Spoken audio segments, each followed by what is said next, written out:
On that album, obviously Michael is credited with lead vocals and backing vocals and some percussion and some arrangement stuff.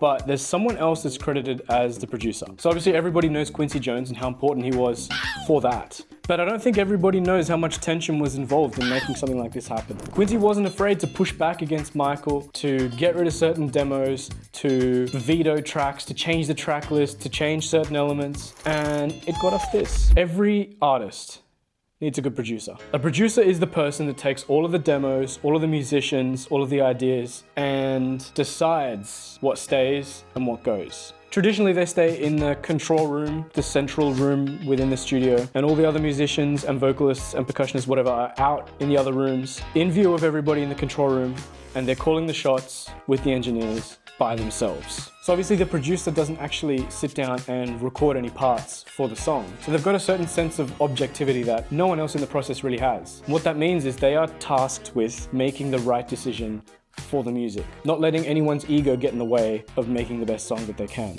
And this is the exact process we're trying to emulate with HEATSTROKE, except there's no egos and I'm not Quincy. I used to make all of my music in a very insular way in this room, but as I started getting more involved with live bands and helping with live arrangements, and I wanted to start recording the full band, I really had to step back from a lot of those things. I used to enjoy, playing the guitar or playing the bass on all of the tracks that I was doing, but it's not, what's the best way to put it? It's just not conducive to getting the best result. When it comes to all of this music that we're doing with HEATSTROKE, I don't play the guitar, I don't play the bass anymore.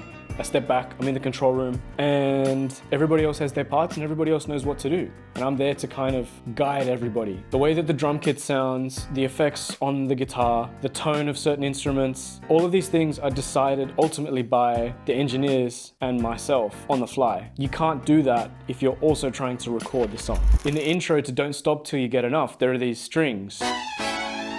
Michael wanted them gone. Quincy said, no way. In the beginning of Billie Jean, there's this really long intro with just the bass and the drums. And Quincy wanted to cut it down and Michael said no. That push and pull between the different people involved is what creates something like Thriller. When you make music by yourself in a room like this and you never show it to anyone else until it's done, you never really get that sense of receptivity or feedback that you would when you're in the room with all of the musicians involved and you can actually see how everybody's feeling about something. A good producer curates the session. They pick the right session musicians, they organize the sheet music, they organize everybody's timetable, they book the studio, they make sure that there's good chemistry between the band members, they make sure that everybody's feeling relaxed when they record, they make sure that the best takes are the ones that are picked to go into mixing, and that skill set is very different to being a musician. It's almost like a management role. Now artists can obviously produce their own music, a lot of them do, but that can create other weird side effects, which we'll talk about another time. Quincy didn't just record Michael, he kind of shaped the way that he sounded. He helped him grow up musically. They were obviously both very open about the tension that was felt in the sessions for these albums. But you know what that tension made? So next time you listen to something from your parents' generation, just remember that it probably made some engineer or some guitarist cry at some point.